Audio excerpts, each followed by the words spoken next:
حين تنقل أفراد الدرك إلى منزل الشخص المختفي قامت زوجته بفتح الباب، أين صرحت هذه الأخيرة أنه خرج للبحث عن العمل منذ أكثر من 4 أيام ولم يعد منذ تلك اللحظة.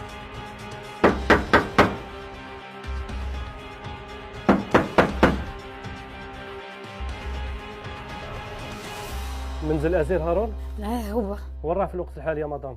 دي بلاصة، هو عنده واحد سمانة قال لي راح نشوف على خدمة ونجي. مولف يروح يشوف هو باه يخدم، كي ما يلقاش يولي. دوكا عندي سمانة من نعيط له التليفون تاعو مقفول. خليو لك استدعاء باه تمتثلين في أقرب أجل للفرقة تاع الدرك الوطني. معليش تفضلي. يعيشك. الزوجة كانت تبدو عليها بعض مظاهر الارتباك، فهل لها علاقة بقضية اختفاء زوجها المدعو هارون؟ مرحبا بك عندنا مدام. بيك يعيشك. رانا استدعيناك اليوم باش نطرحوا عليك بعض الاسئله تخص الغياب تاع الزوج تاعك. دير الخير. الزوج تاعك شحال عنده غايب هو المنزل؟ عنده واحد 8 أيام 9 أيام هكاكا. كاش ما سقسيتي الجيران، كاش ما سقسيتي العائله تاعو؟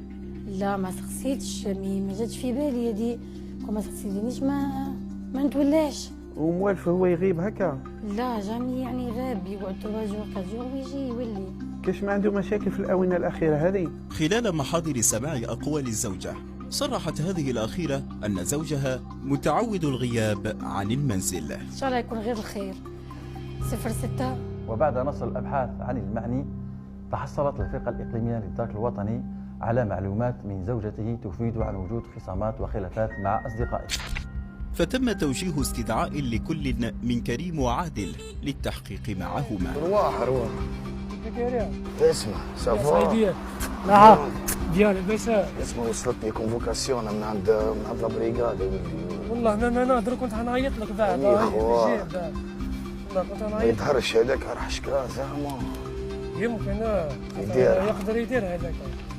والله اذا كنت حنعيط. اسمع شراف، انا حنروح لها ان شاء الله. تظهر حكايه حك والله حكا. تفضلوا مال، المهم انت اهدر واش كاين هيا ما خلاص. تزيد ما تنقص. خلاص. سي بون. بيناتنا الهادي. هيا تهلا لي في راحتك، والمهم من بعد نطلع عليها. سي بون. وجهت أصابع الاتهام للمدعو كريم وعادل بحكم أنهما سبق أن قام بتهديد الشخص المختفي بالقتل، فما هي علاقتهما بالقضية؟ فلنتابع.